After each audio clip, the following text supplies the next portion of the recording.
2017. Her new work focuses on the significance of ivory as a material in the late Middle Ages and the 19th and early 20th centuries, which led in 2020 to the publication of a brilliant essay, Ivory and Whiteness in Different Visions. All right.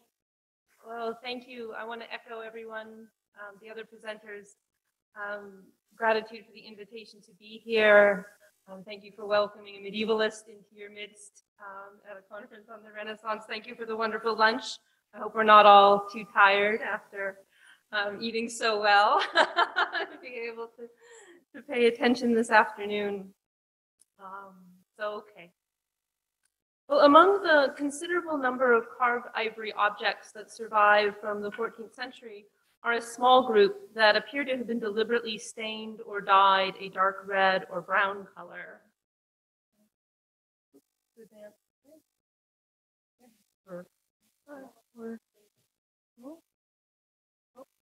Okay, now, okay.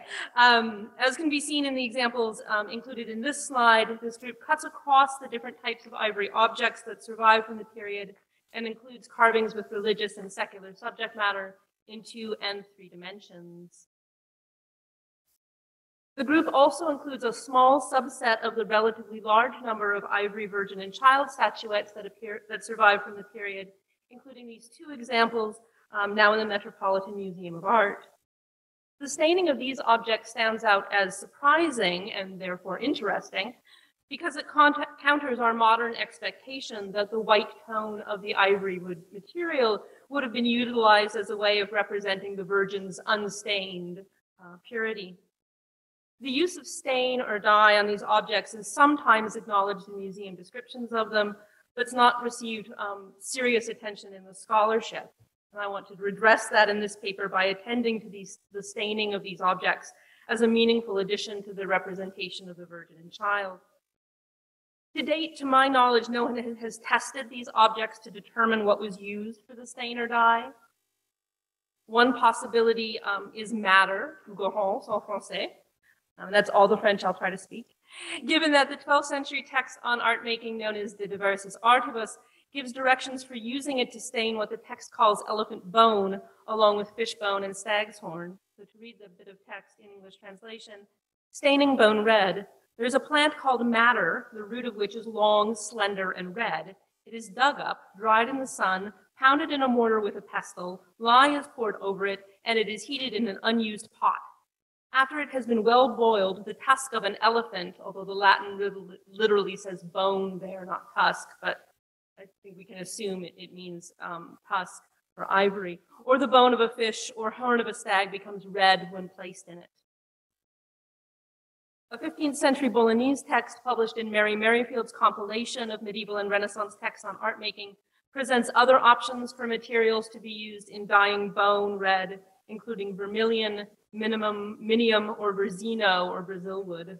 One reads, to dye bones red, take verzino scraped and put it into a glazed jar and pour urine and lay upon it. Then dip bones in it, and they will be red. Another first describes how to make a green dye for bones, cloth, thread, and whatever you like, and then states that the same process can be used to make a red dye using vermilion, minium, or verzino. I'm not going to read this whole one. Likewise, a 15th century compilation of art-making recipes by Jehan Lebouve gives instructions for creating red or blood-colored dyes. One recipe identifies materials for creating dyes in a variety of colors, including calcinated iron for red. And a second states, if you wish to dye anything a blood color, take a very strong lye and soak in it shavings of Brazilium and ground alum glace, and let it stand for 5 days or more, and it will be a blood color. Whatever you mean to dye, you must soak in it for 3 days, and then boil it until whatever you have put in it is properly dyed. Now, given the variety of colorants used in these recipes, I think it's likely that different dyes or stains were used on different ivory objects depending on what was available and familiar to whoever undertook to color any one of them. However, madder stands out as a likely option for many of these objects, including the 2 Virgin and Child statuettes, for it had been grown in both France and England since the 9th century and was commonly used as a dye in the textile industries in Flanders and England in the 13th and 14th centuries. It would thus have been a familiar and available product in the times and places where these objects were produced. By contrast, Brazino or Brazil wood was an imported product and so less readily available, and the mineral-based vermilion and minium were complex to produce, expensive, and primarily used in manuscript painting. Now, madder is less familiar today. Its primary colorant, which is alizarin, was synthesized in the 19th century, and the natural material is now primarily used by artisan dye makers. So to just introduce it briefly, as Theophilus states in De Diversis Artibus, it is a plant of the Rubia family. Rubia tinctorum is the variety most often grown as dyestuff. It's the root that's used to produce the dye, and so plants are typically allowed to grow for 3 to 5 years in order to produce an extensive root system before they're dug up. To make the dye, the roots are first dried and then either chopped or ground into a powder. And I'm showing powdered madder here, but I also have some chopped dried madder for a little show and tell. Do you want to maybe pass these around in the audience so that you can take a look at what I'm talking about and get a better sense for the material? Once you get to see it, you'll see that the dried roots show a variety of colors. That can be a product of the age of the root. They accumulate more of the dye stuff as and so get darker as the plant gets older. Or it can reflect the part of the root you're looking at. The outer part tends to be more brown, and then underneath that is the red.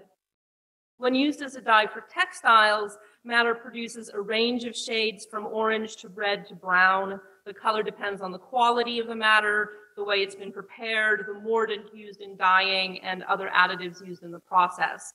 And the most common mordant used with madder is alum, which was commonly used in medieval textile industries. So as well as being a common dyestuff, madder had other uses in the Middle Ages, including medicinal uses in the promotion of women's reproductive health. In the Trotula text on women's health care that circulated widely between the late 12th and 15th century, madder appears in 2 of the many recipes given for promoting menstruation. To read these, there are some women who, when they come to the time of their menstruation, have either no or very few menses. If she labors greatly, we give her things to eat such as these. We grind madder and marshmallow, and we mix them with barley flour and the white of eggs, and then we make from them little wafers. Also good for provoking the menses is a fumigation made from these same herbs, and so again from madder and marshmallow.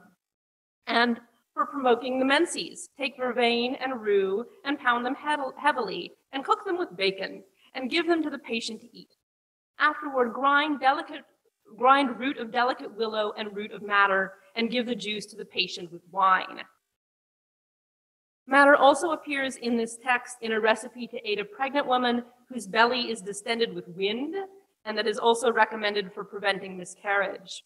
So if her belly is distended from windiness, take 3 drams each of wild celery, mint, and cowbane, 3 drams each of mastic, cloves, watercress, and madder root, 5 drams of sugar, 2 drams each of castoreum, zeddery, and gladden. Let there be made a very fine powder, and let it be prepared with honey, and let 3 scruples of it be given to her with wine. This medicine takes away windiness and danger of miscarriage, if it is taken as it should be needed.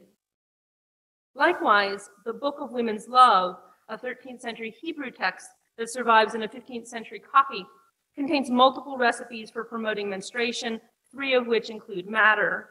To read these, fumigation to promote menstrual flow. Take southernwood, calamint, pennyroyal, chamomile flower, marjoram, melatote, and rosemary flowers and leaves, 1.5 ounces of each. I like how this book gives amounts. A lot of recipe books don't. The sweet flag and 3 kinds of spike, 1 ounce of each, red roses, anise, Florentine iris root, cassia wood, peony root, and madder root, 4 drachms of each. She must put them in a new cauldron and receive the steam. And Plato wrote, I mean, he didn't, but this is an appeal to authority that the text is making. Take a powder of sow bread, honey, diagridium or spurge juice or fig's milk and musk oil and make some pessaries. they will promote menstrual flow. But first, she must eat regularly Trifera magna, and this is a compound recipe used for promoting menstruation and for other things. Eat that along with madder and a little musk, and make a bath from decoction of the outer peel of colocynth. And another remedy, a pessary of the thick root of madder, to which you must add scammony powder and goose's egg yolk, will promote menstrual flow. It's been tried and tested. And this text likes to say that too. It's also good to expel the placenta. This text also includes madder in 2 recipes for promoting conception. One is an elaborate multi-stage process that I'm not going to read out, but that includes madder at a couple of stages that I've highlighted here, as well as using Trifera magna, the compound medication again. The second is much simpler. It states, if she cannot conceive, she must drink water of elderflower or of great madder root or savin water or water of hot fenugreek decoction. The text also includes madder in a poultice used on the exterior of the body to relieve pain in the womb. And finally, it includes madder in 2 recipes for inducing an abortion. To read these last 2, to induce an abortion, take half a dram of asphaltum isri, and it's not clear what that is, but take whatever that is, along with peony, leek, white hellebore, and madder, half a dram of each, and half an ounce of apopamax. Take also honey or leek's juice and bull's gall, make a pessary in an acorn shape, and insert it in the womb. Another recipe, give her to drink asphaltum isri. Again, we don't know what that is. That along with madder and wild rue with white wine. Texts like the Trotula and Book of Women's Health represent what we're able to know about medieval medicine because they are what has survived. At the same time, they represent no more than the tip of the iceberg of actual medieval medical practice. And the same can be said about medieval art-making texts and the actual practices of artistic production at the time. Both sets of texts should be understood as suggestive of possibilities of practices that also included options that were never written down. These texts are convincingly suggestive of practice because they are very practical texts. They spend little to no time on theoretical concerns and instead provide recipes for doing various types of things. The medical texts appear to have been closely tied to practice as they were translated into various vernacular languages beginning in the 13th century, and that made their contents available to a wide range of readers. In this way, medical texts would have informed medical practice, even as practice extended beyond them. There is some debate in the scholarship over the availability of medical texts to women as readers. However, we know women provided medical care, in particular to the members of their own households, and that they continued to do so even as professional male physicians became increasingly important in the later Middle Ages. The coexistence and probable collaboration between these 2 groups of practitioners would also have brought knowledge from medical texts into the realm of ongoing medical practice. The use of madder in the medical text is interesting because it appears in recipes with apparently contradictory aims: to promote menstruation, to promote conception, to prevent miscarriage, and to induce abortion. The first 2 are easily reconciled. We're in the right place. The first 2 are easily reconciled given the text's presentation of menstruation as a necessary prelude to conception. This appears in their use of flowers as a term for menstruation. To quote the Trotula, the common people call the menses the flowers, just as trees do not bring forth fruit without flowers, so women without their flowers are cheated of the ability to conceive. According to Monica Green, flowers was commonly used as a term for menses in vernacular translations of the Trotula, and it's used that way in the Book of Women's Love. There's some debate in the scholarship over the possibility that the recipes given in these texts for promoting menstruation could also have been intended as covert recipes for abortifacients. That's clearly not the case in the Book of Women's Love, given that it also includes recipes explicitly for inducing abortion. The fact that similar recipes don't appear in the Trotula may speak to different attitudes towards abortion in the medieval Jewish and Christian communities. Nevertheless, in the world of practices that extended beyond the text, medieval Christian women may have understood that many of the substances that provoked menstruation could also end a pregnancy. In his work on the criminalization of abortion in the later Middle Ages, Wolfgang Müller makes the point that the legal sources assume the availability to women of abortifacient herbs and potions, and he cites several cases of women brought to trial for abortions induced in this way. So matter is one substance that could have both provoked menstruation and induced an abortion. Available information on herbal medicines today, and this is from WebMD, warn pregnant women against ingesting it because it could prompt menstruation and so cause a miscarriage or unintended abortion. The recipe in the medieval text that sends out as problematic then is the one for reducing wind and preventing miscarriage. Matter would seem to be contraindicated for this last aim. However, this is a complex recipe that includes a small amount of matter in combination with many other ingredients, and so the matter may not have had much of an effect. This contrasts with some of the recipes for promoting menstruation, the simpler one for promoting conception, and the second for inducing abortion, all of which have fewer ingredients and so rely much more heavily on matter for their effects. The presence of matter in the wind recipe and in the poultice for pain in the womb may have been the product of an association between matter and reproductive health based on its effectiveness in promoting menstruation. Contemporary warnings about matter, such as this one, point to other effects it can have on the body, in particular turning various bodily fluids, so urine, saliva, perspiration, tears, and breast milk, turning all of them red in color. These warnings point to a connection between matter's impact on the body and its impact on artistic materials. In both situations, it is a red-making material. This understanding of matter's effect can be extended to include its medical uses as attested in the medieval texts, promoting menstruation or inducing abortion, since in these uses it likewise causes red, the red of blood, to appear on the exterior of the woman's body. The similarity in matter's effects suggests its use on artistic materials as a potential metaphor for its impact on a woman's body when used to these ends. Now, unfortunately, at this point, I don't have any texts that document the use of this metaphor. I would obviously be happy to hear of any. What I do have are some metaphors from ancient texts that speak to the potential significance of staining or dyeing ivory red using whatever substance, and these were first identified in Carolyn Connor in her work on color in Byzantine ivories. The first from the Iliad uses dyeing ivory as an image for a wound, and the others from Roman sources use it as an image for a blush. All three thus use staining ivory as a way of imagining the red of blood appearing on or near the surface of the body. Now, these quotes do not have documentary value for the later Middle Ages, of course, but they are at least suggestive of how someone who is familiar with the dyeing of ivory might use that process as a metaphor, one similar to that presented by the red-making effects of matter. To further develop the potential metaphorical meaning of the process of staining or dyeing an ivory object, it's useful to contrast it with the other means used to add color to ivory, namely painting. Gothic ivories were frequently painted, but only partially so, as can be seen in this object now in the Cleveland Museum of Art. And being from Cleveland, I like to show Cleveland objects whenever I can. The white of the ivory itself was typically retained for the figures or specifically for their flesh. By contrast, staining was total. It colored the whole object or the object as a whole. And paint sat on the surface of the ivory, where it could easily come off over time.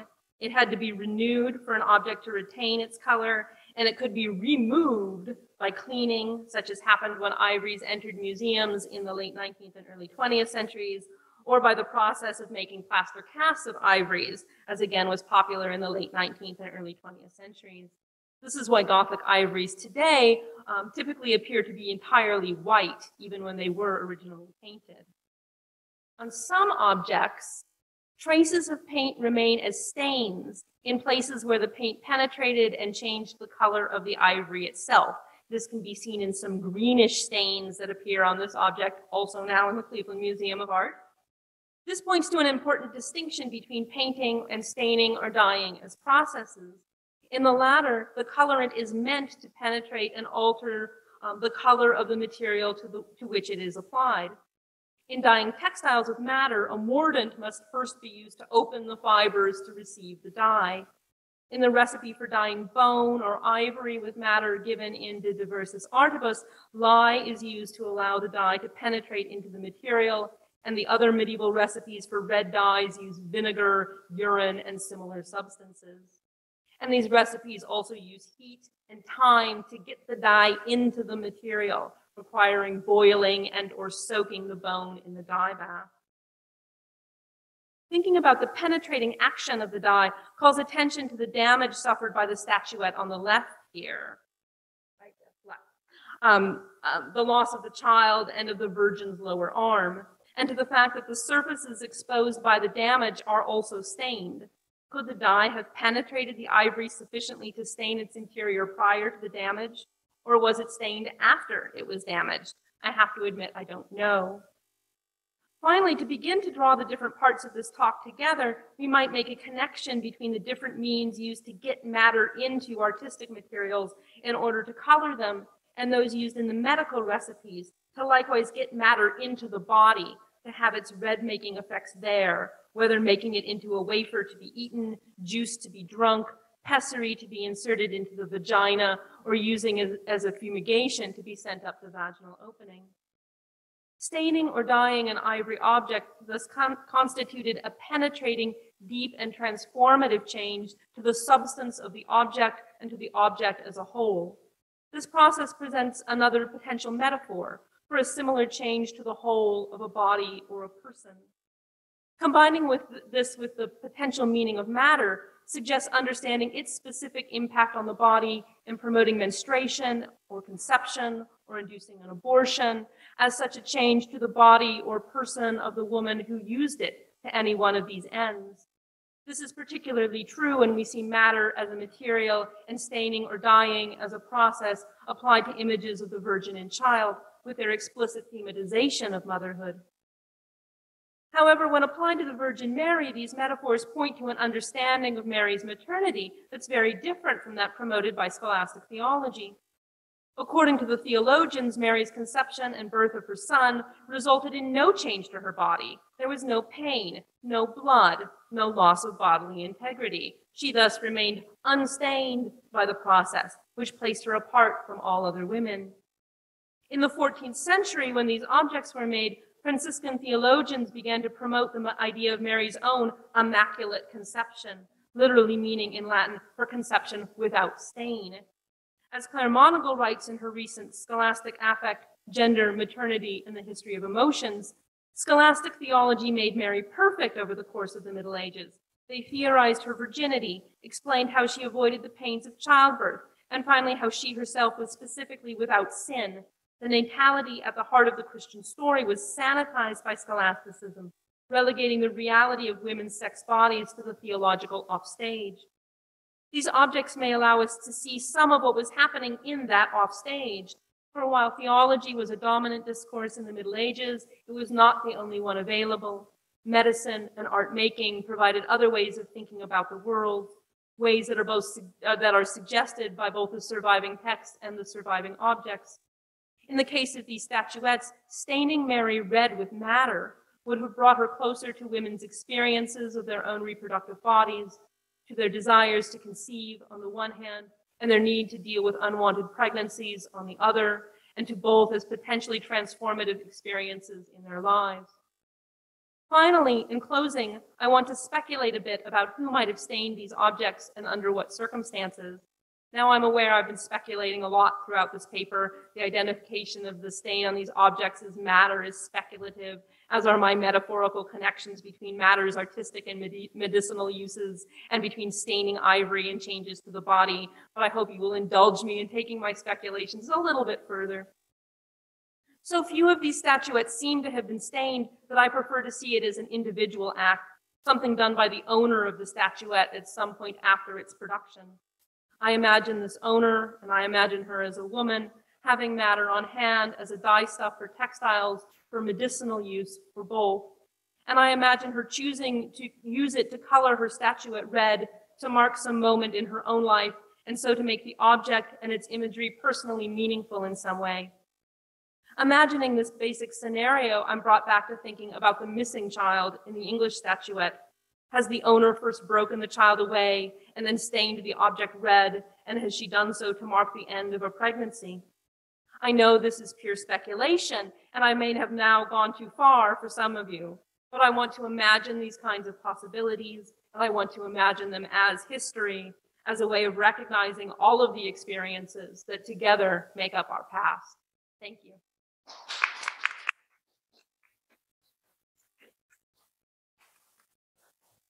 Thank you, Marianne Brieke, for this wonderful talk. I'm sure there will be some discussion about your final hypothesis. Yes. Donc, me rejoint tout de suite à la table Sarah Petrella, chercheuse post-doctorale à l'Institut d'histoire de l'art et de muséologie de l'Université de Neuchâtel. Et après une thèse à l'Université de Genève et un premier postdoctorat à l'Université de Berne, elle a travaillé plusieurs années au Canada, d'abord en tant que collaboratrice scientifique à Pointe-à-Cayère, à la Cité d'archéologie et d'histoire de Montréal, puis en tant que chercheuse postdoctorale au sein du Centre interuniversitaire d'études et de recherche autochtone de l'Université du Québec, à Montréal encore. Et elle est à la tête de plusieurs publications, notamment parmi les plus récentes, elle a assuré la direction de l'ouvrage collectif La Plume et le Calumet, Joseph-François Lafitau et les sauvages américains, entre guillemets, paru au Classique Garnier en 2019, et aussi celle du dossier Art et territoire de la Nouvelle-France au Québec, paru en 2020. Et je lui cède bien volontiers la parole. Alors, merci beaucoup Florence. J'espère que vous m'entendez bien, je crois que ça va. Merci Florent, merci Fiammetta pour l'organisation de cette magnifique journée d'études, très riche. Je suis très heureuse de parler après cette belle présentation parce qu'il sera question de rouge, hein. Pas de Garance, mais de rouge. Ça devrait d'ailleurs être un des thèmes de ce panel, hein, mais bon, on verra la suivante. En tout cas, voilà, donc je vais vous présenter aujourd'hui un autre volet de la matrice, sa mise en image à partir du XVIe siècle et de Vézal. On en arrive toujours là, hein, Vézal et ce frontispice que vous connaissez tous par cœur, et donc je m'en sers juste pour poser la problématique de cette conférence qui concerne une thématique qui a bien été étudiée, notamment par Catherine Park dans son Secrets of Women, le topos de la découverte. Découverte de l'anatomie, mais aussi découverte des Amériques. On voit que le XVIe siècle et les humanistes du XVIe siècle s'érigent comme des découvreurs et que l'image joue dans ce processus un rôle tout à fait particulier. En l'occurrence, la gravure d'illustration, et vous, ah oui, pourquoi est-ce que, bien sûr, je vous ai montré le frontispice de Vézal, c'est parce que le cadavre disséqué est celui d'une femme. Et la matrice, la représentation de la matrice, la découverte, comme on disait alors, de la matrice par le biais de l'image, pose la question non seulement des modalités de connaissance au XVIe siècle, mais aussi d'observation directe. Puisque l'image, et j'en viens à l'épitomée, l'image, ou mieux la gravure d'illustration, se présente comme un nouveau moyen de connaissance et le visuel s'affirme face au texte. Cette illustration est extraordinaire parce que vous voyez dans la mise en page que le texte semble s'adapter à la main de cette figure féminine. L'image se propose donc, surtout à partir de Vézal et du XVIe siècle, comme non seulement la preuve du discours scientifique, mais aussi comme un moyen d'expérience pour les lecteurs et lectrices. Or, on suivra Ernst Cambridge qui distinguait connaissance et perception, seeing and knowing. Et c'est de perception, de voir, que je m'intéresserai aujourd'hui.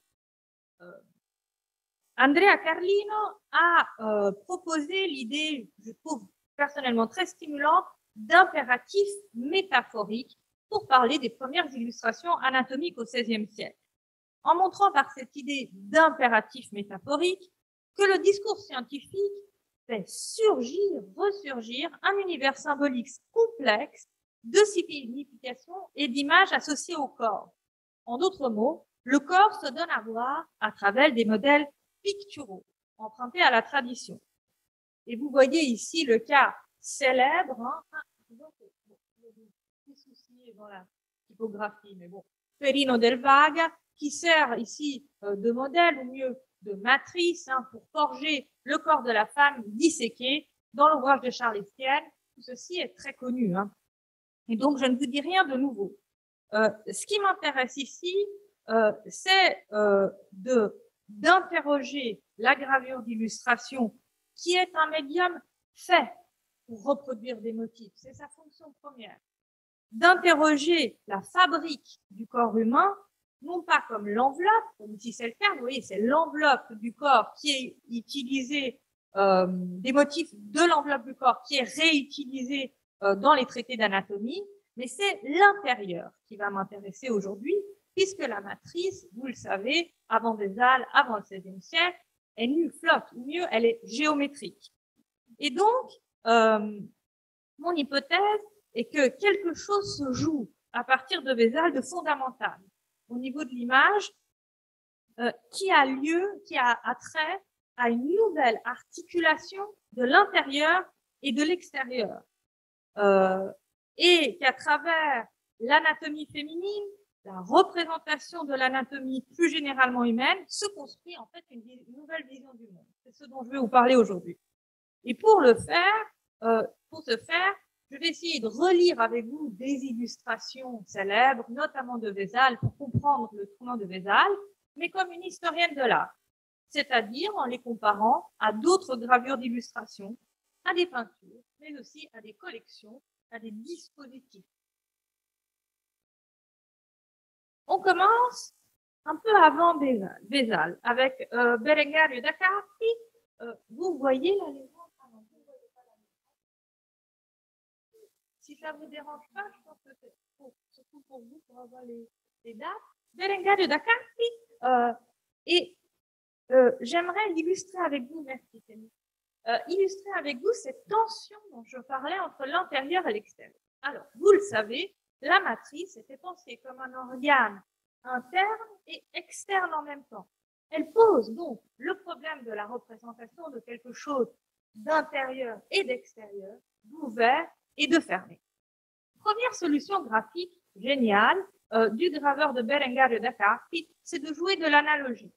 Vous voyez ici la matrice, une matrice médiévale, à corps, et derrière elle, c'est Dominique Branchet qui l'a bien relevé, un paysage qui signifie par analogie la matrice, l'organe féminin, par la représentation d'un pont et d'un cours d'eau.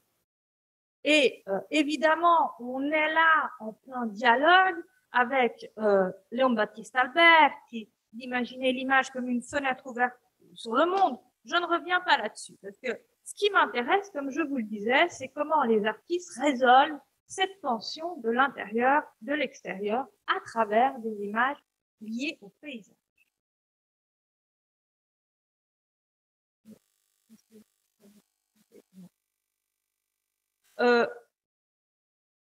Pour revenir un tout petit peu en arrière, avant Berengario da Carpi, je voulais citer la tradition médiévale de représentation du jardin clos. Alors, les médiévistes le savent très bien, mais il était important de rappeler que la virginité de la jeune femme ou de la vierge pouvait être représentée métaphoriquement par le biais du jardin clos. Et donc, là encore, on est dans un répertoire, disons, de type végétal, floral. Mais ce qui m'intéresse, c'est les solutions graphiques pour résoudre cette difficulté de l'intérieur et de l'extérieur que vous voyez ici par la clôture du jardin clos et l'idée astucieuse de la porte, puisque la porte peut être ouverte et fermée. Dans ce cas-là, dans le cas du maître de la Virgo Inter Virgines, elle est ouverte, signifiant donc un organe ouvert, fermé, intérieur, extérieur. Avec Charles Estienne, des moyens qui sont empruntés à la gravure d'illustration, au propre de cette technique-ci, sont utilisés pour résoudre ce problème formel. Le premier est le graveur Mercure Jola, choisit d'une part de représenter les contours de l'ouverture du corps de la femme comme une feuille de papier enroulée, allusion évidente au support de la gravure. Mais, c'est notamment Hélène Caz qui l'a relevé, on rejoue, on redouble cette ouverture par une technique qui est propre à la gravure, c'est-à-dire l'insert d'un encart gravé dans la matrice dont les contours ne sont pas imprimés, puisqu'il a été inséré, et qui rejoue donc cette ouverture et assume d'autant plus cette technique qu'est la gravure d'illustration. On revient en arrière avec Vézal, et vous voyez que les solutions choisies par Vézal ne sont pas les mêmes. Ou, disons, il y a un autre dialogue qui est fait avec cette tradition. Alors, certaines figures anatomiques chez Vézal sont insérées dans des paysages. Il m'intéressera en l'occurrence d'étudier celle-ci comme la 25e, dans laquelle la figure anatomique se sort d'un fond nu et dans lequel on a comme l'impression, après avoir vu toutes ces images qui précèdent, que le paysage a été intériorisé. Alors, cette impression est due au fait que les organes ne flottent pas entre eux. L'utérus, le vagin, les ovaires, le pavillon tubaire, la trompe utérine, les vaisseaux utéro-ovariens, tous sont liés entre eux. Et c'est l'une des grandes nouveautés du XVIe siècle, et notamment de Vézal, de ne pas représenter les organes comme fragmentaires, mais de les imaginer en réseau, dans un réseau qui est à la fois unifié et unificateur. Alors, des artistes avant lui avaient cherché des solutions graphiques pour représenter les organes et plus précisément les liens des organes entre eux. Je ne reviens pas sur les liens entre Léonard et Vézal, puisqu'il se pourrait qu'il n'y en ait pas, mais c'est juste pour vous montrer ici un autre exemple, une autre solution qui a été choisie pour résoudre ce problème du lien entre les organes. Et là, je vous montre le célèbre dessin de la Royal Library Windsor Castle, dans laquelle Léonard illustre le tube qui amène la semence de la région lombaire au pénis et qui passe par la colonne. Et donc, on voit que l'intérieur du corps humain, l'anatomie, est pensée en réseau. Mais voilà que chez Vézal, ce réseau a des apparences végétales. Cette impression de végétale, je ne sais pas comment le dire, cette impression végétale est due au motif choisi avec les ramifications et pourrait être volontaire, c'est mon hypothèse, car Vézal, dans son texte, compare l'anatomie humaine et plus particulièrement le système veineux à une cabane faite de branches. Il y a donc ce qu'on pourrait appeler un potentiel végétal dans les vies anatomiques chez Vézal. Et ce potentiel végétal, loin d'être abandonné par les successeurs, va au contraire être pleinement exploité. Pour vous en donner un exemple, Girolamo Fabrizi d'Acquapendente ou di Acquapendente assume pleinement ce parallèle entre l'anatomie végétale et animale en dressant, comme vous voyez ici dans sa planche, qui a pour contrepoint aussi une peinture, entre les veines, le système veineux humain et une branche. Maintenant, donc, je suis une historienne de l'art spécialisée des ornements du livre et de la gravure d'illustration. Si vous êtes habitué aux livres du XVIe siècle, vous êtes habitué à voir des figures hybrides, humaines, disons, et végétales. Elles sont partout. On les trouve dans les grotesques, on les trouve dans les lettrines ornées, on les trouve dans tous les types d'ornements. C'est tout à fait diffusé. Et donc, ce que je vous propose aujourd'hui, c'est de relire la gravure d'illustration et disons ce potentiel végétal des illustrations de Vézal à l'aune des autres ornements du livre. Alors, je l'ai dit d'abord, les lettrines, dans lesquelles il y avait un jeu entre l'hybridation de corps anthropomorphes et végétaux.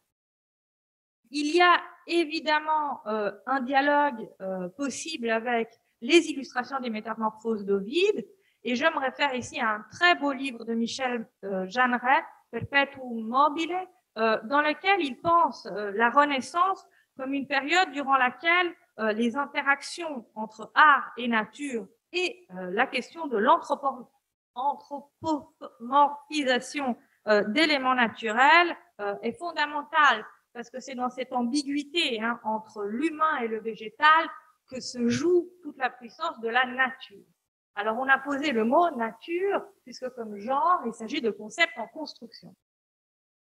Je citais Michel Jeanneret, il faut aussi citer Dario Gamboni, qui a proposé une étude sur ce qu'il appelle les images potentielles et signalé un point de départ au XVIe siècle, avec notamment Archimbolde. Et donc, vous voyez, il s'agit de relire, si l'on veut, l'univers visuel des artistes, des graveurs qui ont travaillé aux illustrations de Vézal avec Archimbolde en tête.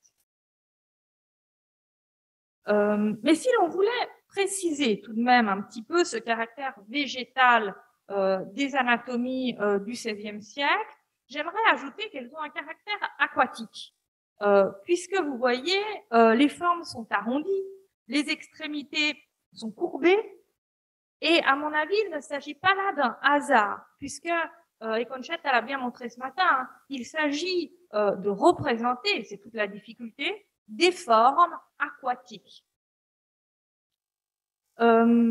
Et de là, donc, à force d'observer ces illustrations, d'y voir des motifs végétaux, voire aquatiques, je me suis demandé si on pouvait sauter le pas et tenir compte d'un motif essentiel au XVIe siècle, qui est celui du corail. Alors, le corail, vous le savez peut-être, dans la pharmacopée, était utilisé en cas notamment d'hémorragie.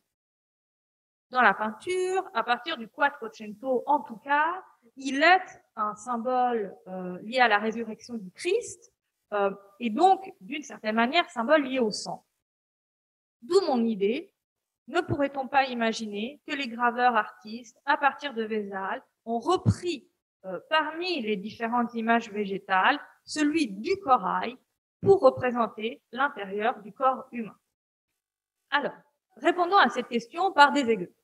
Premier exemple, et là je cite Philippe Morel, je suis très heureuse qu'il soit là, et son travail sur les grottes, puisque vous avez bien montré que les grottes artificielles pouvaient être revêtues d'éponges, mais aussi de corail au XVIe siècle, illustrant ainsi le thème de la natura naturans et contribuant au fait que la grotte montre la nature au cœur de sa gestation, puisque la grotte au XVIe siècle est une manière de représenter la matrice universelle. Deuxième exemple, pour aller dans le sens de mon hypothèse de l'usage du corail comme motif pour inventer une iconographie de la matrice, c'est Johann Remelin, qui n'a pas été cité aujourd'hui, mais qui l'est toujours dans ce genre de contexte, parce que c'est un ouvrage assez étonnant avec 3 planches ouvrantes réalisées par Lucas Kilian. Donc, planche ouvrante, vous savez, elle se déplie. C'est dommage, j'étais sûre que quelqu'un d'autre en parlerait, mais vous trouvez même des vidéos sur Internet, on voit comment ces images s'ouvrent, c'est magnifique. Et donc, je ne m'arrêterai que sur le cache du sexe féminin, qui a fait l'objet d'une discussion quant à son iconographie. Et moi, je suis convaincue par l'hypothèse de Dominique Branchet, qui commence par signaler le mot invidia au-dessus de la tête de cette figure monstrueuse, et qui, je vous passe vraiment l'histoire d'Invidia, si vous voulez, on y reviendra, fait un lien avec Méduse. Méduse, le personnage le plus célèbre auquel on associe une chevelure faite de serpent. Or, Méduse, est-ce un hasard, est associée à l'invention du corail dans toute l'iconographie liée aux mythologies gréco-romaines. Je vous montre ici la peinture célèbre de Giorgio Vasari, dans lequel on voit un corail, la naissance du corail de la tête de la Gorgone. Et donc, je vais finir rapidement parce que j'en arrive à un point où j'aimerais mettre en lien les gravures avec les peintures, mais aussi dans les dispositifs. Alors, cette représentation du Persée libérant Andromède était probablement disposée aux côtés ou non loin d'objets de curiosité qui formaient des collections dans lesquelles on pouvait trouver des objets Et dans ces cabinets de curiosité, un des éléments les plus fréquents était justement le corail.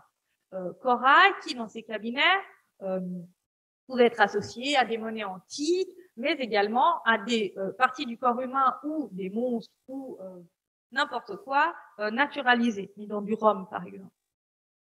Et donc, en admettant que le motif du corail ait été utilisé pour traduire visuellement la matrice et l'intérieur du corps humain, on envisagerait dès lors un dialogue entre la gravure et tout ce qui l'accompagnait, puisque les cabinets de curiosité donneront lieu aux cabinets d'histoire naturelle et donc un dialogue entre le livre comme objet matériel et tout ce qui pouvait l'entourer, y compris des compositions faites de corail parmi d'autres. Et donc, pour conclure, je relisais un article de Georges Canguilhem qu'il consacre à l'année 1543. Et donc, on revient à Vézal. Année extraordinaire puisqu'elle signe la sortie du De Fabrica de Vézal et le Revolutionibus Orbium Caelestium de Copernic. Et dans cet essai, Canguilhem pose le problème de l'humain comme du microcosme et d'une totalité organique en action. Ce sont ces termes. Maintenant, si dans ces anatomies, on y imagine, comme je tends à le faire, que la matrice a obligé les artistes à trouver des solutions formelles qui ont permis de repenser l'entier du corps humain et que pour ce faire, ils ont utilisé le corail. Alors, vous voyez, cette invention de nature ou de l'humain comme microcosme a d'autres implications. La première, c'est qu'on est dès lors obligé de considérer le mythe comme fondateur de l'histoire des sciences. Le mythe, la gorgone, dans le mythe, évidemment, j'inclus la mythologie, la religion, enfin, qu'il est constitutif d'une manière de regarder au monde et au corps. Deux, et ça c'est le plus important, le corail est un élément unique puisqu'il est pensé à l'époque à la fois comme animal, végétal et minéral. C'est un élément universel qui inscrirait dès lors l'humain au sein de la création sans l'en distinguer. Alors, ça bouleverse complètement des classifications comme les nôtres, post-linéennes, dans lesquelles on a 3 espèces de vivants. Et enfin, c'est le sexe féminin, finalement, qui a posé tous les problèmes visuels de la représentation du corps humain. Et donc, d'une certaine manière, au niveau de l'image, on voit l'importance qu'a joué la matrice dans l'invention du corps dont nous sommes les héritiers. Je vous remercie de votre attention.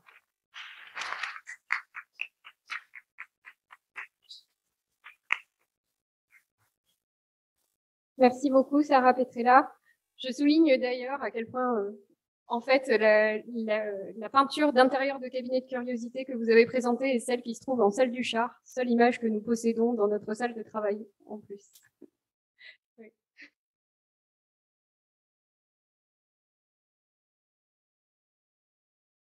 Et nous accueillons maintenant, nous écouterons Cassandre Herbert, l'une des membres du Char. Cassandre, es-tu là? Oui, c'est bon, merci. Donc, je te présente. Cassandre Herbert est en doctorat depuis 2017 sous la co-tutelle de Philippe Morel et de Denis Ribouillot, professeurs respectivement à l'Université Paris 1 Panthéon-Sorbonne et à l'Université de Montréal. Elle s'intéresse à toutes les composantes du mythe de Cérès dans l'art de la Renaissance, qui l'amène à aborder des questions aussi diverses que le végétarisme, la fertilité ou la place de l'Antiquité dans la culture renaissante. Merci Florence pour cette présentation. Bonjour à toutes et à tous. Je remercie bien évidemment les organisatrices pour cette journée d'études et pour me permettre d'y participer à distance. Alors, je vais poursuivre l'exploration du monde végétal initiée par Sarah Petrella en m'intéressant aux modalités de représentation d'une matrice végétale et humaine à travers l'étude d'hommage à Cérès dans l'art de l'époque moderne, en mettant l'accent sur les premières décennies du XVIIe siècle et plus particulièrement sur les œuvres de Jacob Jordaens et de Rubens qui participent au renouvellement de cette thématique. Est-ce que vous m'entendez bien? Oui, c'est parfait. Ok, super. Depuis l'Antiquité, les femmes de la noblesse sont identifiées à la déesse de l'agriculture Déméter Cérès. Ainsi, les épouses et les sœurs des empereurs romains, comme Livia, l'épouse d'Auguste, ou Julia Domna, l'épouse de Septime Sévère, sont représentées sous les traits de la déesse romaine de la fertilité et des moissons. Cette identification s'opère à partir d'effigies frappées sur des pièces de monnaie locales ou d'État et de portraits en pieds sculptés où leur sont associés les attributs de Cérès. L'épi de blé, des capsules de pavot et la couronne de blé ou corona spicea. Exclusivement réservée aux femmes de la haute société romaine, cette identification vise à renforcer leur statut social et surtout celui de leur mari, dans le but de consolider un schéma patriarcal où les femmes doivent se conformer à deux idéaux fondamentaux, la chasteté et la maternité. Durant l'époque moderne, ces injonctions demeurent sensiblement les mêmes.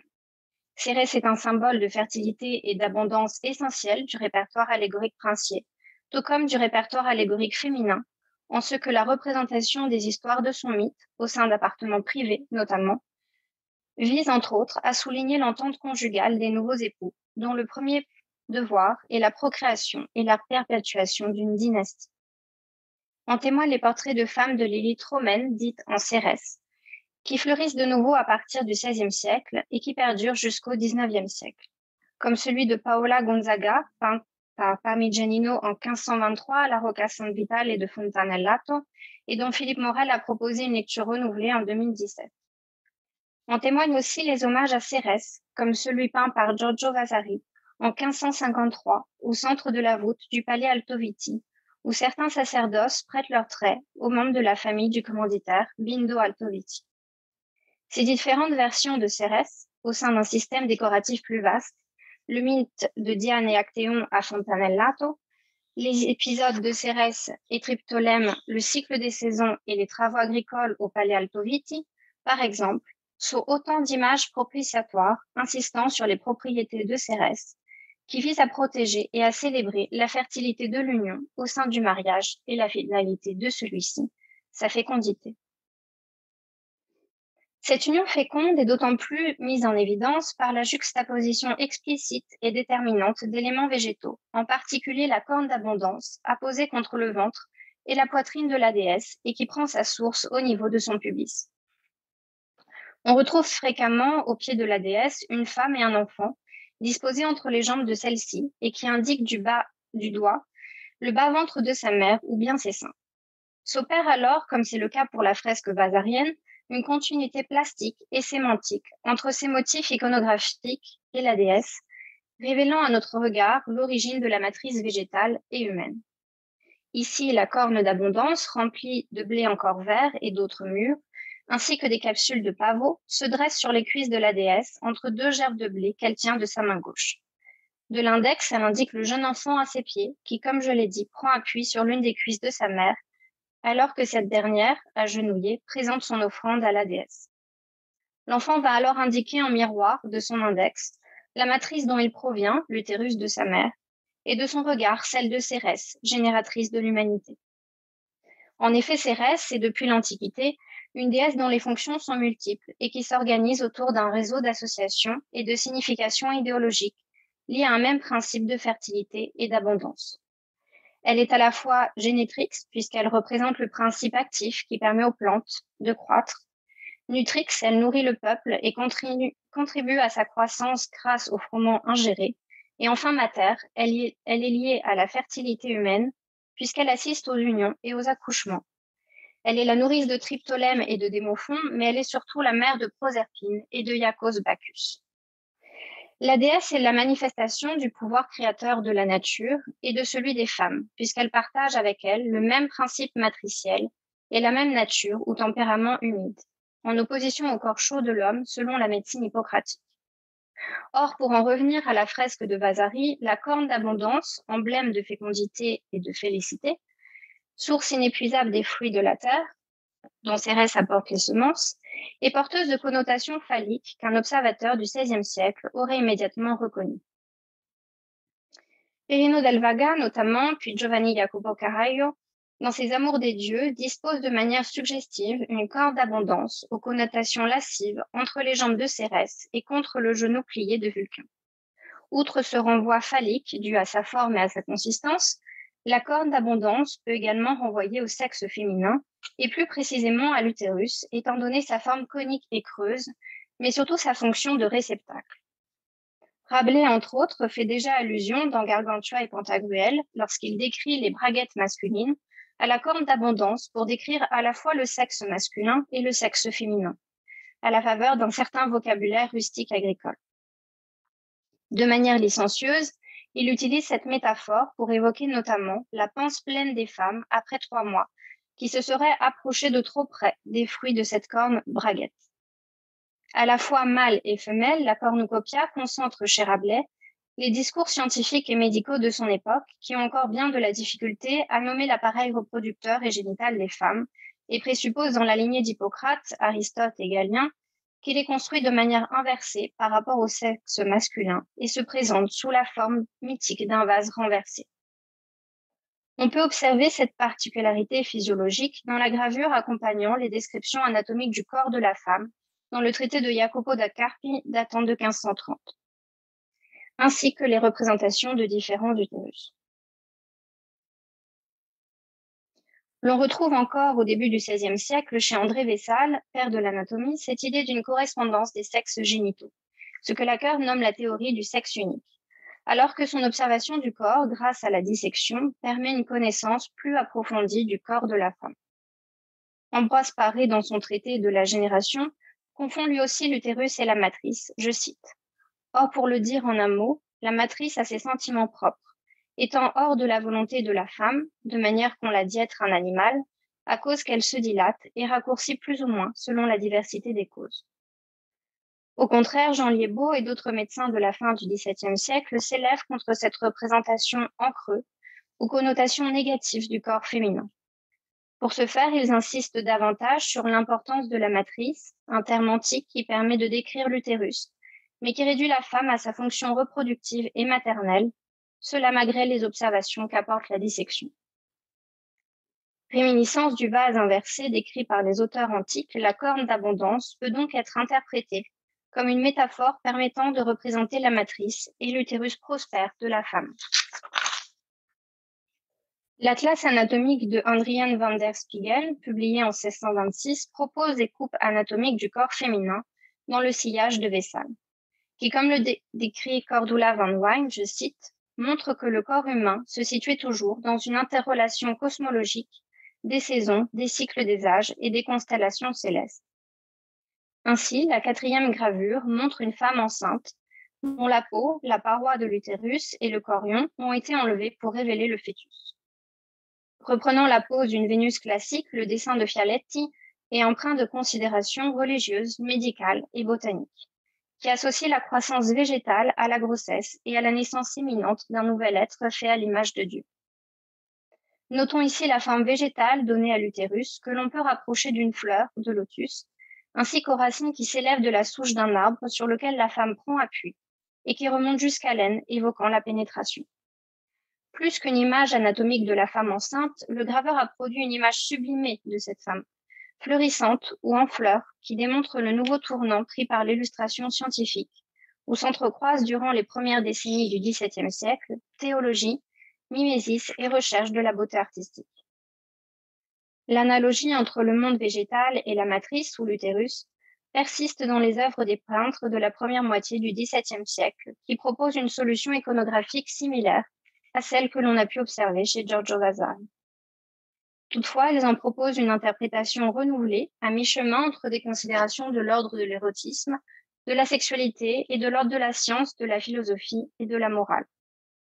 Au centre de ces œuvres picturales, mêlant scènes de genre, bacchanales et nature morte, Cérès préside aux fêtes et aux travaux agricoles, entouré d'une nature luxuriante, de festons, de cornes d'abondance, composée de fruits et de légumes provenant d'Europe et des Amériques, qu'elle tient contre son sein, contre son ventre ou s'érigeant depuis son bas-ventre.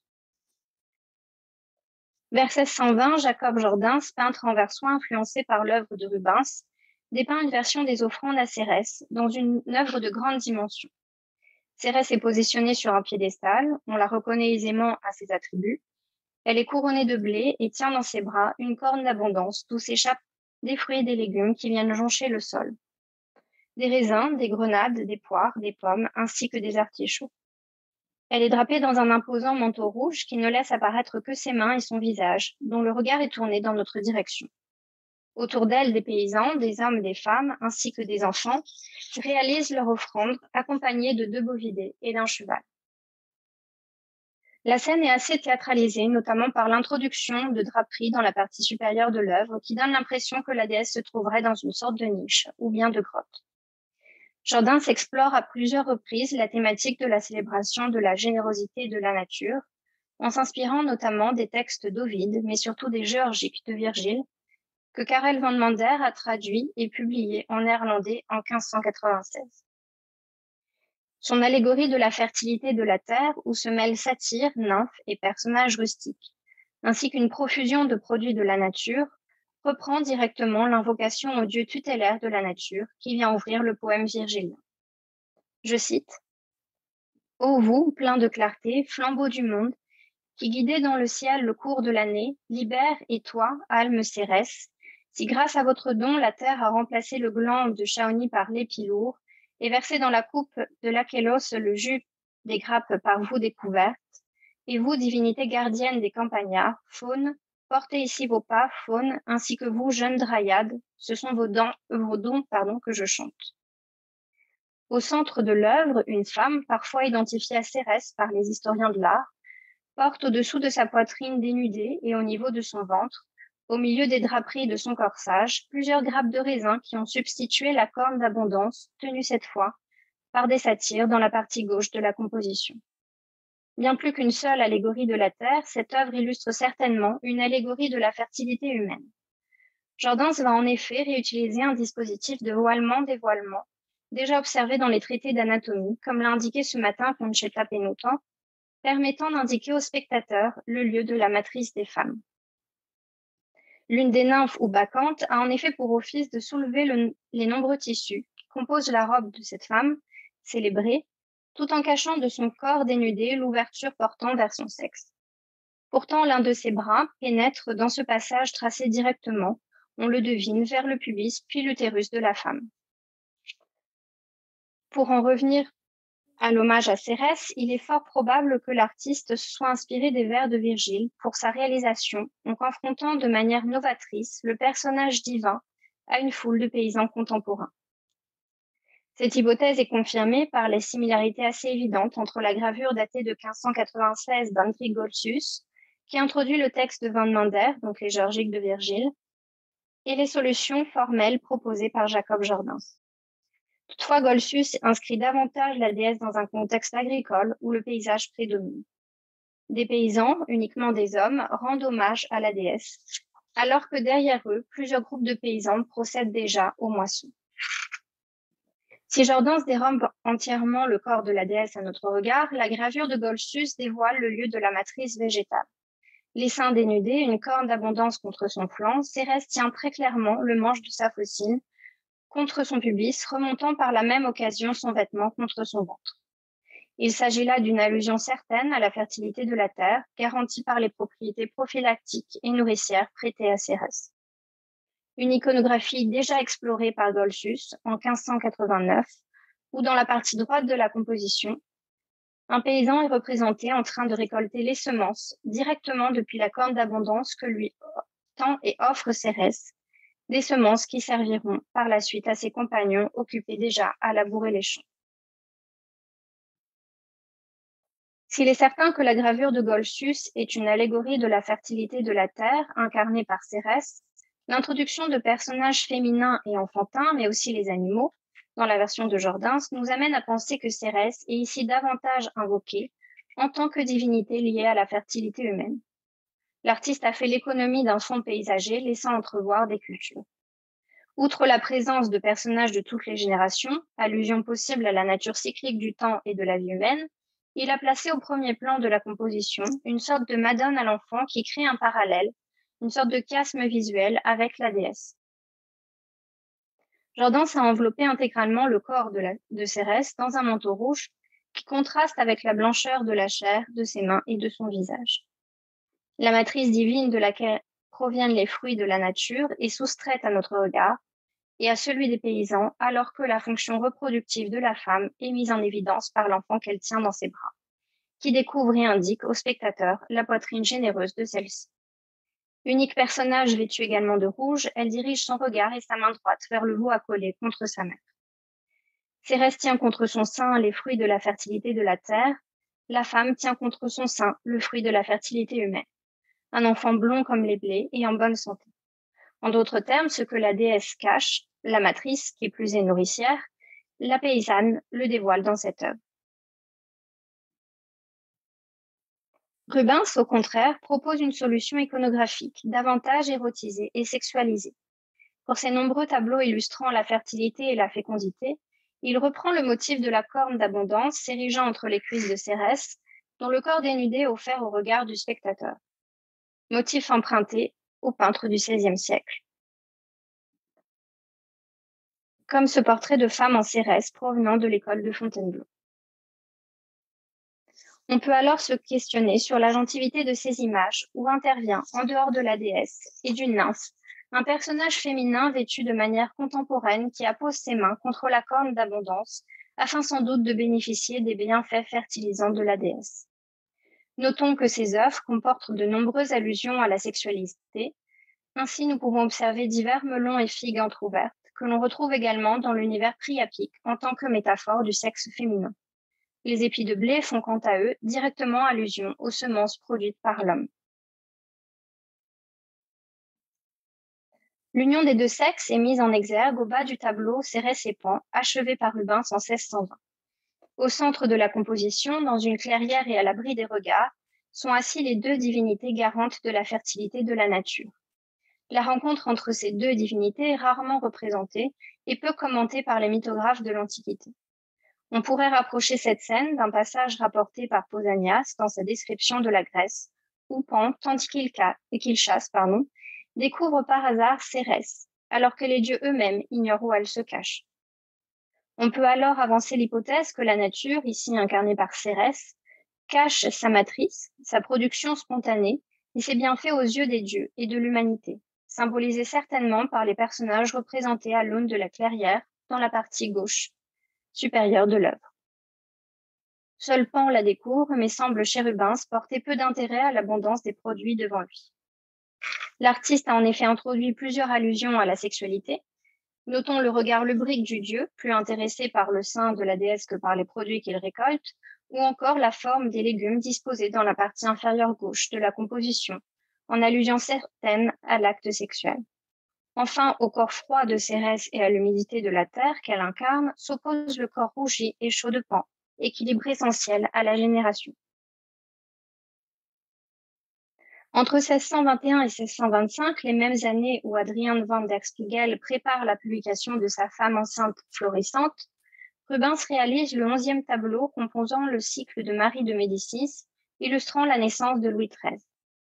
À la gauche de Marie de Médicis, la fécondité personnifiée tient entre ses mains une corne d'abondance d'où jaillissent des figues, des grenades, des grappes de raisin, et au milieu de cette nature florissante, 5 enfants miniatures, ceux qui viendront après le nouveau-né Louis, nichés dans les bras du génie du salut. L'Anversois dépeint à nouveau ce motif lors de l'entrée en 1635 du cardinal Ferdinand d'Autriche.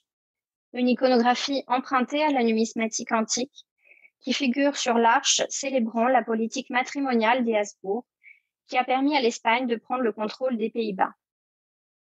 C'est sous cette image du mariage de l'infante Jeanne avec Philippe le Bel, héritier des Habsbourg et de la Bourgogne, que la paire de cornes remplie de nouveau-nés apparaît discrètement. Pour conclure, ces différentes œuvres nous ont permis de déterminer par quels moyens métaphoriques les artistes de l'époque moderne, en particulier les peintres hollandais de la première moitié du XVIIe siècle, ont choisi de représenter la matrice végétale et humaine. La corne d'abondance d'où émerge une production innée de la nature, composée de différents fruits et légumes, donc des figues, des courges, des melons, des artichauts, symbole de prospérité, de fertilité et de fécondité, peut renvoyer de manière allégorique à la fois au sexe masculin et au sexe féminin, en particulier à l'utérus. L'origine de cette matrice est tantôt explicitement dévoilée, tantôt dissimulée à notre regard. La cornucopia est dans de nombreux cas disposée au niveau du pubis du personnage féminin, nous donnant par un effet d'entonnoir une représentation métaphorique du monde féminin hors du corps de celle-ci. Cavité ou même gouffre dont on ne voit pas les limites, mais dont on assiste à l'éclosion. Une cavité utérine que Claude Lorrain, dans son offrande à Cérès, choisit de matérialiser sous la forme de drapés déployés par un poteau autour de la déesse de l'agriculture, assise sur un trône. Cérès est alors invoqué pour ses propriétés fertilisantes, fécondantes, grâce à l'illustration de rites propitiatoires en tant que source de vie inépuisable, comme le montre Auguste Caron dans son œuvre Auguste et la Sibylle de Tibur, en incluant à sa composition une fontaine surmontée d'une Cérès lactance. En somme, l'étude du mythe de Cérès participe à la mise en évidence d'un réseau de métaphores existant entre description anatomique et artistique, entre la représentation de la matrice et la pratique agricole. Ainsi, comme le rapporte Plutarque dans ses préceptes du mariage, la formulation antique voulait que lors du transfert de responsabilité entre le père et le mari, soit prononcée la formule suivante. Je te donne cette fille en vue d'un labour producteur d'enfants légitimes. De même que l'homme domine la nature et la modèle en creusant des sillons dans la terre lors du labour, il domine le cœur de la femme dont l'office premier est lié à la génération d'un être et à la maternité. Je vous remercie.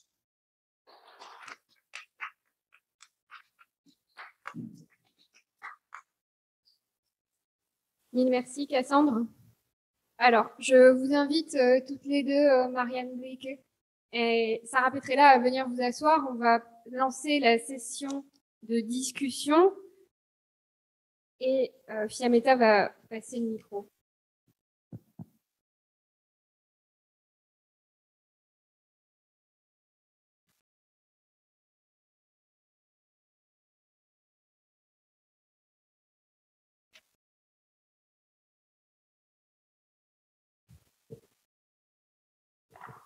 Philippe Morel a une question. J'aurais une petite observation, concernant la communication de Sarah. On peut revenir au tableau de Vasari?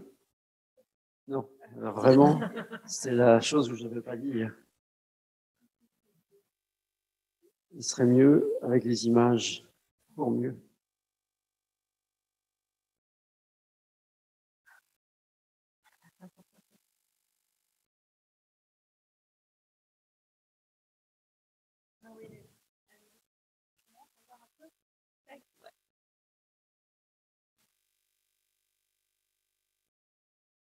Juste pour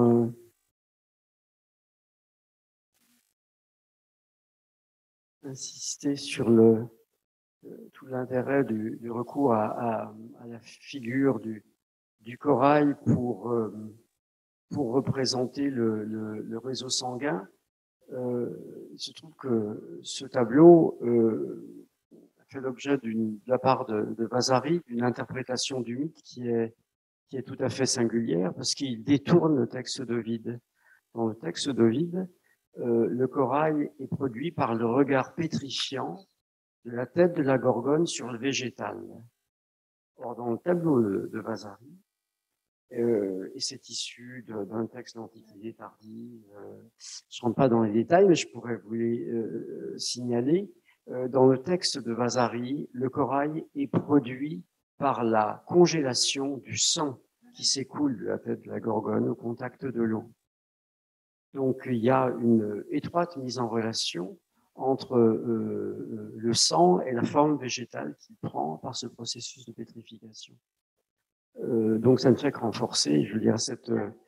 Et l'autre chose à propos du rapport entre réseau sanguin et, comment dire, l'univers végétal, avec toutes ces images magnifiques que vous nous avez montrées qui rendent ça absolument explicite, c'est une référence qui, à mon avis, s'inscrit parfaitement, qui contextualise ce rapprochement, qui est un traité très important de Giambattista della Porta, qui s'appelle Phytonium Monica, publié en 1588, où il y a toute une série de planches, où vous avez des corps humains et des figures végétales présentées en parallèle, pour montrer les analogies plastiques entre les uns et les autres.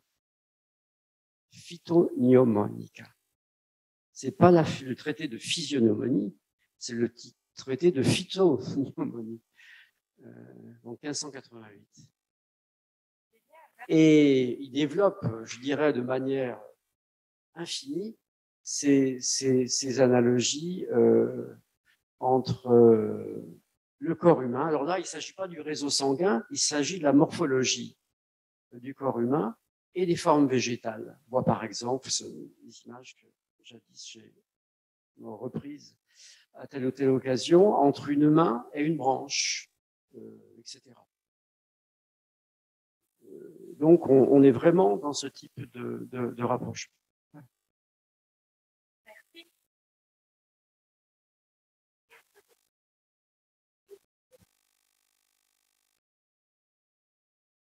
I might start the discussion then. I have a question for both of you, Cassandra and Marianne. In fact, something that is more of an hypothesis or something to discuss about. You mentioned twice, at least, recipes that included bacon, that is to say cooked meat, red meat, and wine, red wine. That is to say that there are more than one ingredient, red made ingredient in those recipes. Yeah. And in fact, in the images that Cassandra broadcast, there is this grape, and I'm wondering if there is a link that can go further than only the matter. Yeah, and there are a lot of these red making rhubarb. Yes. Other recipes. We just had rhubarb at this one. But again, a red and a red making material. Red cabbage, I think, in some. So, and the wine, although it doesn't specify, but I think you can imagine that it's red wine. I think these recipes are often additive, right? It's oh, this will create red, and this will create red, and this will, and this will, and this will, and so let's have all of it. Yes. Right. And so they are additive. They're accumulating things with the same property. Yes, and in fact, you have two sides in these recipes, because you have red made ingredients and white one with the pig's milk. Right. And I was wondering if there is a link between the boobs of the woman and her menstruation, the matrix, because it is something that is usually, yes, correlated, associated. Oh. And it's obvious in the images of Ceres, because her boobs are often. Yes. Something to think about. Yes, I think because. As I was reading these texts, I was paying attention to other things that are also artistic materials that show up in them, and then to their use of color, because they are, the trochilid is a whole section that's cosmetic recipes, and there it is, often skin whiteners, including lead white as a skin whitening ingredient, very badly, and then red making materials for the face. And so they are interested in white and red are the two very important colors in that text, and it's about hope. It's about projecting healthiness. You know, you want to be white, but you want to have a rosy glow. So you're going to be red white on your face. Don't.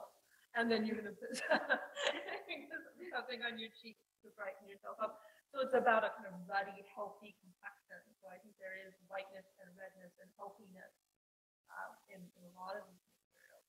And in art treaties also, those are the two colors that are recommended to use for to depict the perfect skin for a woman. Yeah. So like, there is absolutely something, I think. Yeah. Yes. Yeah. I've been reading for a while also cooking recipes, because the cookbooks are also very interested in color and coloring food, and sometimes adding ingredients to food purely for the color.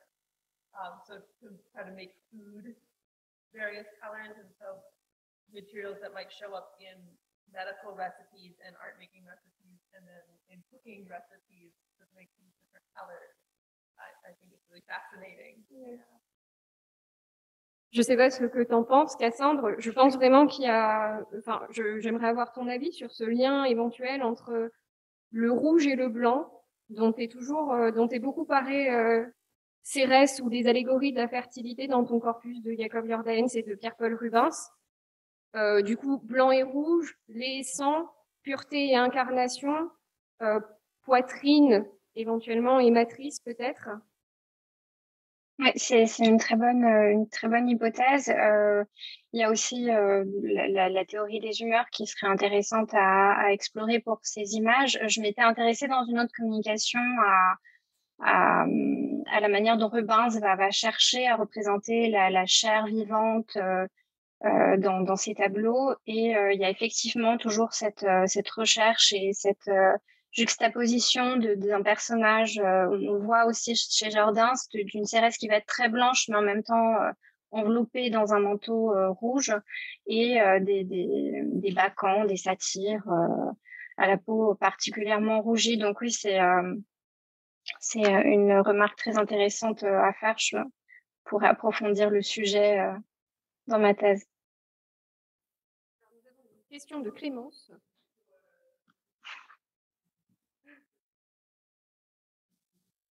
Dans une image de la Vierge qui est dans une grotte, une vision de Sainte Brigitte que Marie présente aussi dans sa thèse, il y a les tissus qui sont à côté, qui sont en effet rouges et blancs. Et je pense que Marie le développe, donc elle parle des tissus de la Vierge, des tissus charnels, avec ce rouge et ce blanc. Donc déjà, on est au début du XVe siècle. Merci Clémence.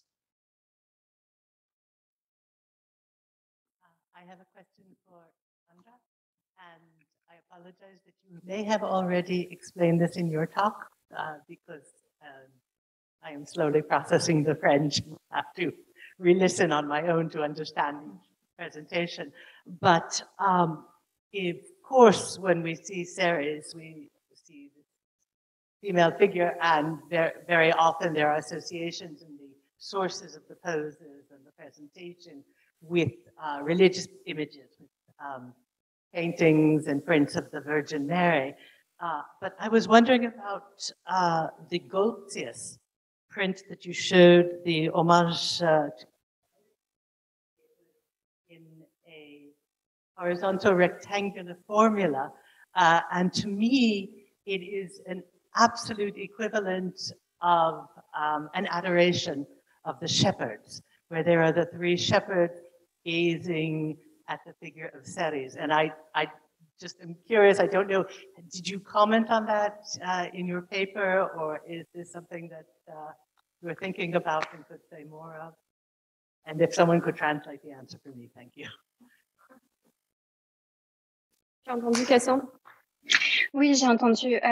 Désolée, je vais répondre en français. C'est une très bonne remarque.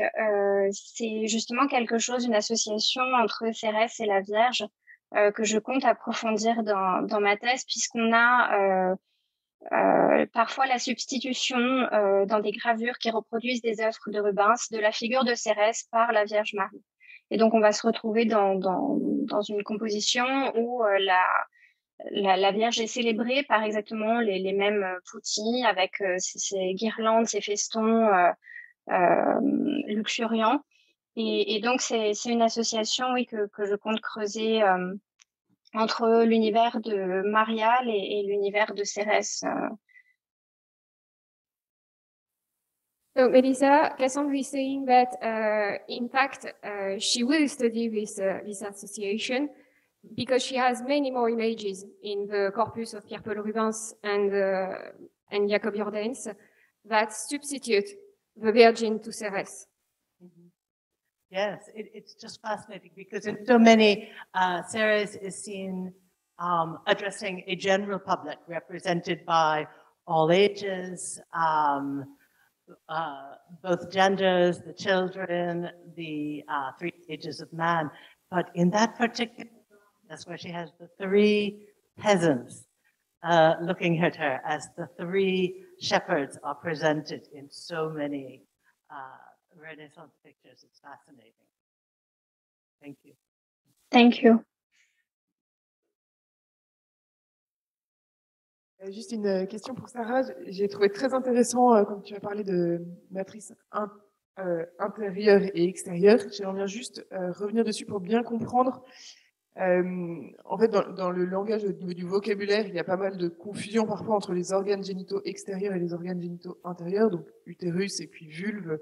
Et toi, j'ai l'impression que c'est pas de ça dont tu parles, mais plutôt d'une manière de représenter anatomiquement les organes génitaux féminins, et puis une manière de représenter symboliquement, avec le pont et l'eau, les organes génitaux. Est-ce que c'est comme ça que tu définirais, ou non, pas du tout, matrice intérieure et matrice extérieure? J'ai besoin de mieux comprendre. Est-ce que c'est l'extérieur de la matrice, ou est-ce que non, c'est de manière symbolique?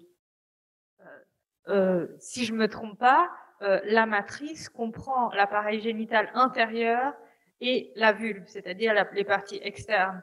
Et donc, dans les traités d'anatomie. Et donc, au niveau formel, se pose la difficulté de représenter l'intérieur et l'extérieur. Alors, tu le vois assez bien dans les illustrations 17e, 18e, ça se fait assez bien, c'est-à-dire que l'intérieur est différencié de l'extérieur très clairement grâce au poil. Et là, le poil fait comme une barrière, on comprend tout de suite où on est. C'est-à-dire, si c'est l'intérieur ou l'extérieur qui est montré. Au XVIe siècle, à mon avis, se posent des questions qui sont différentes. C'est-à-dire que par la représentation, par la difficulté que pose la matrice, étant à la fois intérieure et extérieure, comprenant l'appareil génital interne et la vulve, en fait, se rejoue la fabrique du corps humain tout entier, l'anatomie, l'illustration anatomique, puisque la difficulté dans la représentation anatomique, c'est de montrer un corps ouvert, et la cohérence de l'enveloppe et tout le système intérieur. Et donc, je pense que c'est en ça que la matrice a joué un rôle essentiel dans l'illustration anatomique. Et mon hypothèse, qui est peut-être un peu radicale, c'est que notre manière de regarder au corps, puisque nous sommes les héritiers de Vézal, enfin, d'une certaine manière, il y a là quelque chose qui se met en place, notre manière de regarder au corps, à un moment donné, s'est forgée à travers des mises en image de mythes liés à la matrice. C'est-à-dire, c'est la matrice qui a, au niveau visuel, qui a forgé notre manière de regarder au corps. Parce que le texte, et c'était dommage, Concheta n'est pas là, parce que je pense qu'elle aurait expliqué mieux que moi comment dans les textes, mais peut-être des personnes connaissent très bien ces questions, comment dans les textes on articule la difficulté entre l'intérieur et l'extérieur de la matrice. Mais au niveau de l'image, je pense qu'il y a un vocabulaire qui se met en place et qui est propre à l'image. Peut-être pas dans le même temps, j'ai l'impression, en plus que les images, Ouais. enfin, je voyais avec les trompes de Fallope qui sont découvertes au XVIe siècle, c'est pas forcément ancré, on va représenter encore des utérus complètement comme des vases inversés, là, comme des ampoules, alors qu'on a déjà découvert au niveau anatomique les trompes de Fallope. Donc il y a comme un temps différent des images et du texte. Merci.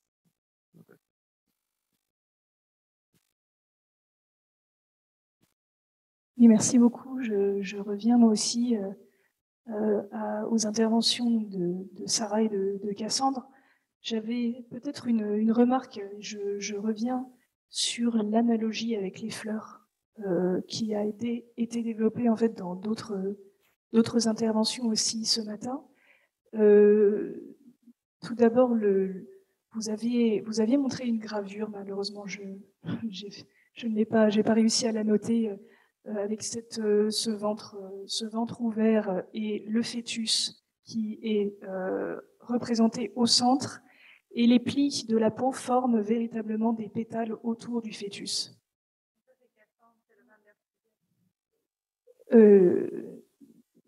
Oui, je crois que c'était Fiametti. Mais oui, c'est un dessin de Fialetti et gravé par Francesco Valesio. Ça fait partie du... J'avais oublié que c'était Cassandre, excuse-moi. Non, t'inquiète pas. C'est dans un traité de Adrian van der Spiegel qui s'appelle De Formato Fetu, et si tu veux, je te l'enverrai.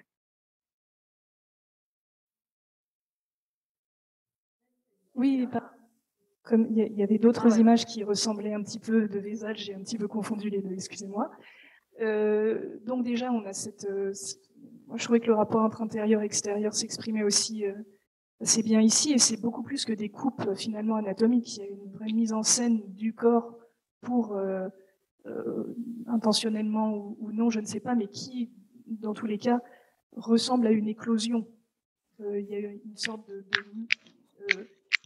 le fœtus ici, il est quand même mis à l'avant-plan par rapport au corps de la femme, donc ça m'évoquait là pour le coup très concrètement une analogie florale.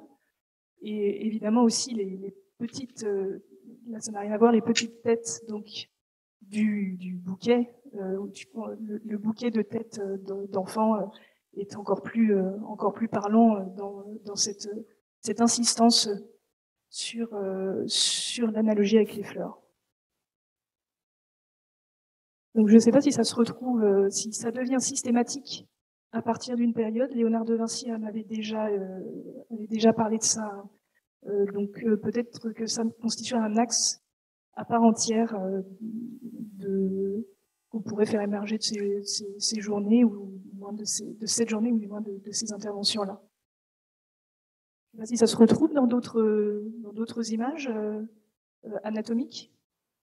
Tu parles de l'utérus en forme de fleur ou des têtes sortant de la corne d'abondance? L'utérus en forme de fleur. L'utérus en forme de fleur, je pense qu'il doit y avoir une ou deux autres images ressemblantes que j'ai pas en tête. Je pense que c'est une recherche qu'il faudrait approfondir de la même manière. On a certaines cornes d'abondance parfois de Cérès, notamment l'école de Fontainebleau que j'ai montré, où il faudrait peut-être aussi analyser plus en profondeur la signification des fleurs qui sont présentes. S'il y a une relation avec je sais pas, les maladies utérines, par exemple, ou le bien-être de l'utérus, puisque vraiment je sais pas si je peux repartager mon écran ou si vous l'avez, vous, cette image de l'école de Fontainebleau, mais on voit très concrètement la corne d'abondance s'initier au niveau de l'utérus de Cérès. Je veux bien que tu repartages ton écran éventuellement, Cassie. D'accord. J'avoue que je n'ai pas pris connaissance de ton PowerPoint assez bien pour que...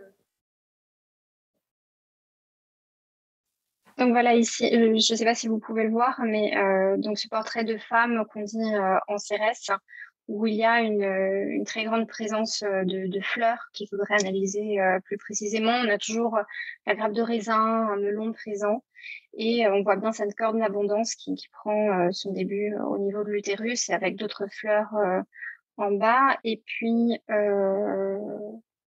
en ce qui concerne Rubens et les têtes d'enfants qui sortent des cornes d'abondance, il y a une autre représentation, mais qui est plus du XVIIIe siècle, qui a été réalisée à partir du modèle de Rubens.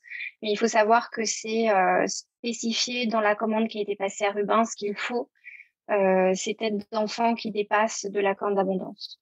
Donc c'est pas uniquement une iconographie imaginée par Rubens. Merci beaucoup.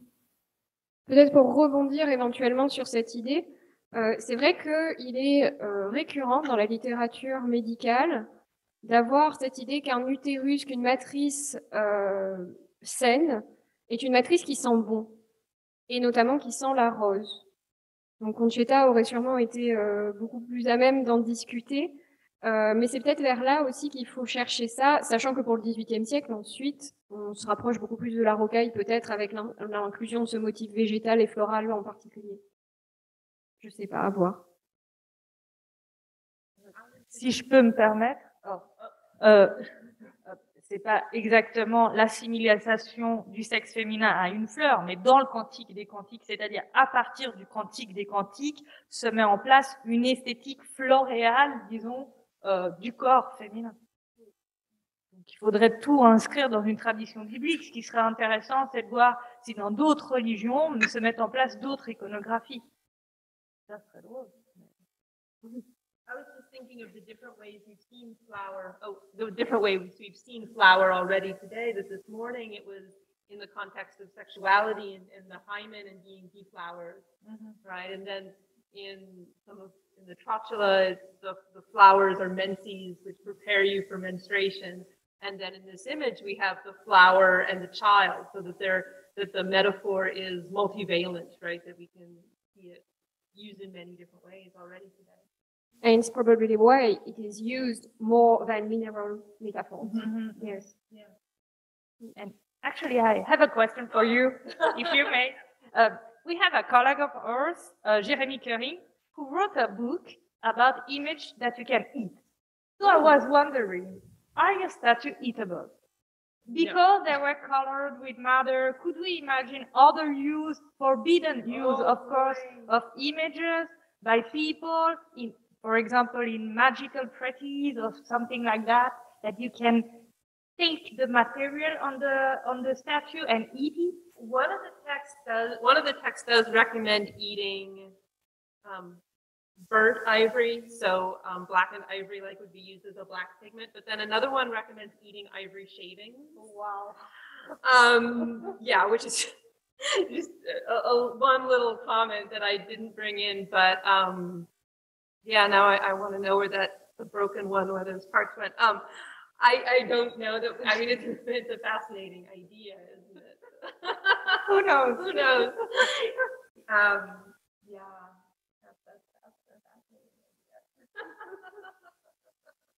We're really speculating. Je voulais rebondir sur deux ou trois choses qui ont été dites. D'abord, le dessin de Fialetti. En effet, ce matin, on a vu des choses analogues lors de la conférence de Concetta Penuto, avec cette éclosion du bas-ventre féminin qu'on voit ici. Et c'est Juliette qui m'a fait remarquer que ça ressemblait fort à une image qui m'occupe depuis longtemps et sur laquelle je devrais à nouveau écrire, qui est un dessin de Parmigianino, qui est un dessin préparatoire pour la Madone de Saint-Jérôme, même s'il n'est pas à l'école des Beaux-Arts, je ne sais plus. Alors, il faut savoir, pour qui n'est pas familiarisé avec ce tableau, c'est que la caractéristique de la Madone de Saint-Jérôme, c'est que l'enfant Jésus semble sortir du bas-ventre de sa mère, l'enfant Jésus, dans cette Madone. Il semble sortir, et dans le dessin préparatoire, le bas-ventre est traité de manière textile, mais c'est une corolle de fleurs qui dessine la robe, donc qui s'en trouve comme une fleur, et d'où jaillit l'enfant. Donc, j'en arrive à cette hypothèse, c'est que Parmigianino, d'une manière plus ou moins cryptique, s'inspire de ce type d'image pour concevoir cette image, cette représentation métaphorique de la parturition de l'enfant Jésus. Voilà. Alors ça, c'était juste une petite remarque. L'autre chose, je voulais rappeler à propos du rouge et du blanc, c'est une question qui est très présente dans la théorie de l'art, notamment dans la théorie de l'art et dans la théorie poétique à la Renaissance, sur laquelle a beaucoup travaillé un vieil ami qui est Maurice Brock. C'est que le mélange du blanc et du rouge sont à la base de l'incarnat, autrement dit la couleur de la peau. C'est ce que disent à la fois les poètes, et c'est ce qui ressort, selon en tout cas une hypothèse longuement développée par Maurice Brock dans sa thèse d'état, qui remonte au siècle dernier. C'est ce qui ressort de la peinture de Tiziane. Et troisième petite remarque à propos de l'extérieur et de l'intérieur. Alors, si j'ai bien compris, parce que moi, je connais pas grand-chose mais les théories médicales, ce qu'on appelle, je crois, la vision unisexiste, le corps féminin est le double du corps masculin. Et tout particulièrement, on l'a vu avec les magnifiques images de Concetta ce matin, c'est que non pas tant l'utérus, mais le vagin est le double, le reflet du pénis. Et donc, on peut dire que le vagin est la forme intériorisée de la forme extérieure qu'est le pénis, me semble-t-il, dans la pensée de l'époque. Mais Concetta n'est pas là pour dire si je raconte n'importe quoi. Oui, c'est tout à fait exact.